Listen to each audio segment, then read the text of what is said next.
몇 년 전 이야기입니다. 정말 그 일은 저희 가족에게 일어난 악몽 같은 이야기입니다. 버스에서 내려 집에 돌아올 때면 어김없이 횡단보도가 하나 있었습니다. 어느 날 저녁 그 횡단보도를 지나가는데 못 보던 현수막 하나가 눈에 띕니다.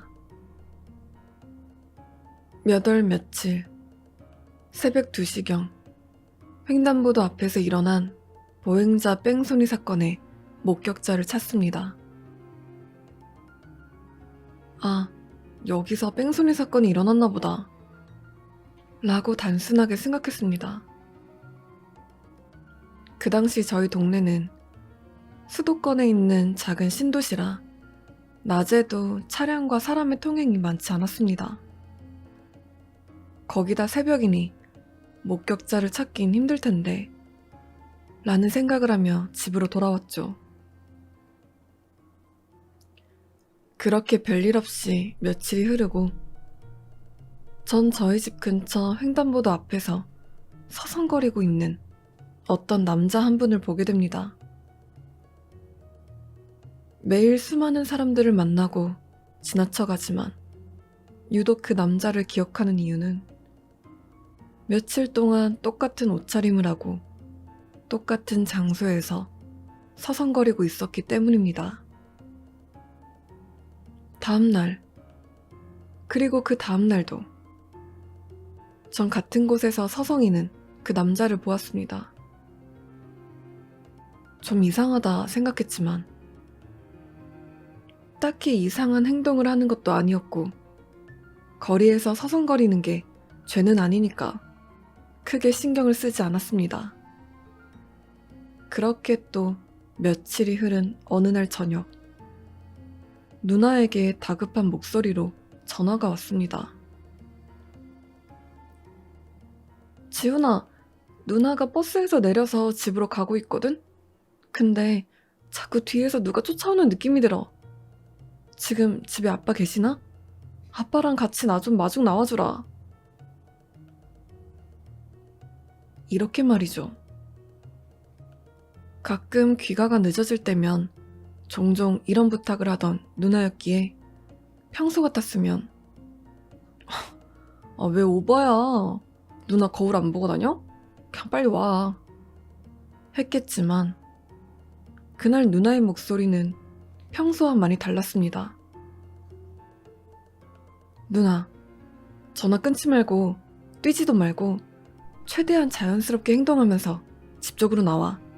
아빠랑 내가 바로 나갈게. 그래, 알겠어. 제발 빨리 와, 빨리. 곧 무슨 일이 생길 것만 같은 불길한 예감에 소리를 지르며 아빠를 불렀고 아빠와 전 런닝에 속옷 차림으로 밖으로 뛰어나갔습니다. 몇 분이 지났는지 얼마나 이렇게 뛰었는지 전혀 감이 잡히지 않았고 미칠 것 같이 길고 불안하게만 느껴졌던 시간이 지나고 드디어 제 시야에 누나의 모습이 보였습니다. 저와 아빠의 목소리를 들은 누나는 그 자리에서 주저앉았고 누나 뒤에서 누군가 뛰어가는 모습을 보았지만 저와 아빤 누나를 챙기느라 쫓아가 볼 생각도 못했습니다. 다행히 누나는 무사했고 누나는 아버지 품에서 어린아이처럼 대성통곡을 했습니다. 무사히 아빠 품에 안겨있는 누나를 보니 안심이 되면서 그제서야 누나 뒤로 뛰어 도망치던 그 모습이 머릿속에 떠오르더라고요. 어떤 개자식이야? 하고 소리를 지르며 누나가 왔던 길을 따라 몇 걸음 걸었는데 전 그만 경악하고 말았습니다. 누나가 주저앉은 곳과 불과 3m 떨어진 그곳에 과도 한 자루가 떨어져 있었던 거죠. 그걸 보니 저도 더 이상 그 자식을 쫓아갈 엄두가 안 나더군요. 그 자리에서 전 얼음처럼 굳어버렸습니다. 저와 아버지는 그 자리에서 바로 경찰에 신고를 했고 현장에 도착한 경찰과 함께 과도를 수거해 경찰서로 향했습니다.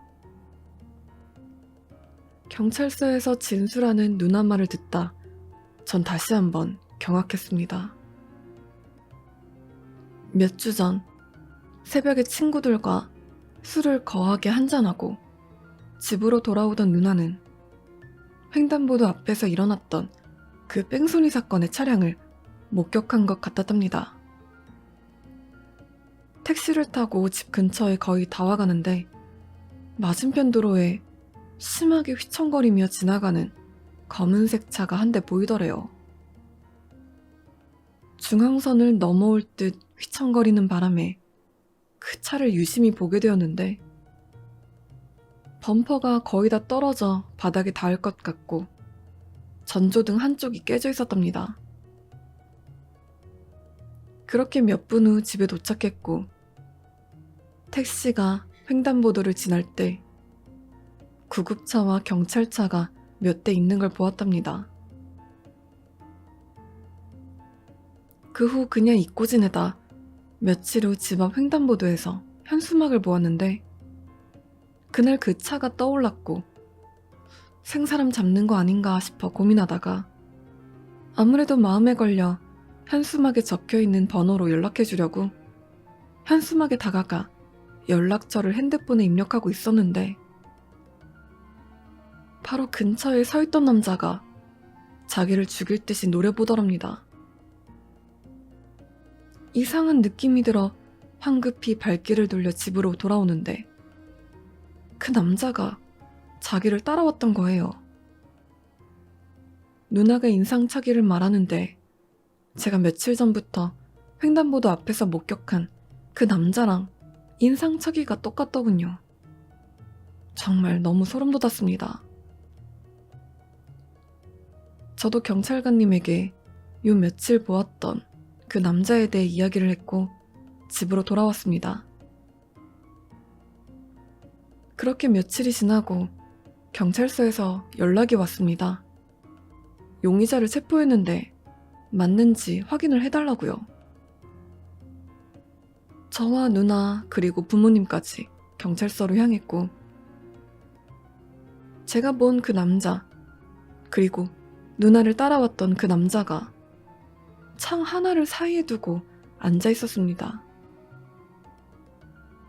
나중에 경찰에게 들은 바로는 이 남자가 뺑소니 사건의 범인이 맞고 현수막에 걸린 걸 확인한 남자가 목격자가 나타나는 게 두려워 현수막 근처를 배회하며 혹시라도 나타날 목격자의 신고를 막기 위해 기다리다가 저희 누나를 발견하고 범행을 저지른 것 같다고 했습니다.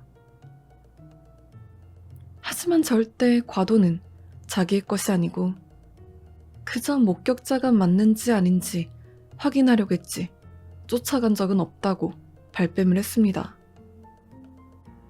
결국 증거 없음으로 살인미수죄는 적용되지 않았고 뺑소니 관련 부분만 처벌받는 것으로 결론이 났습니다.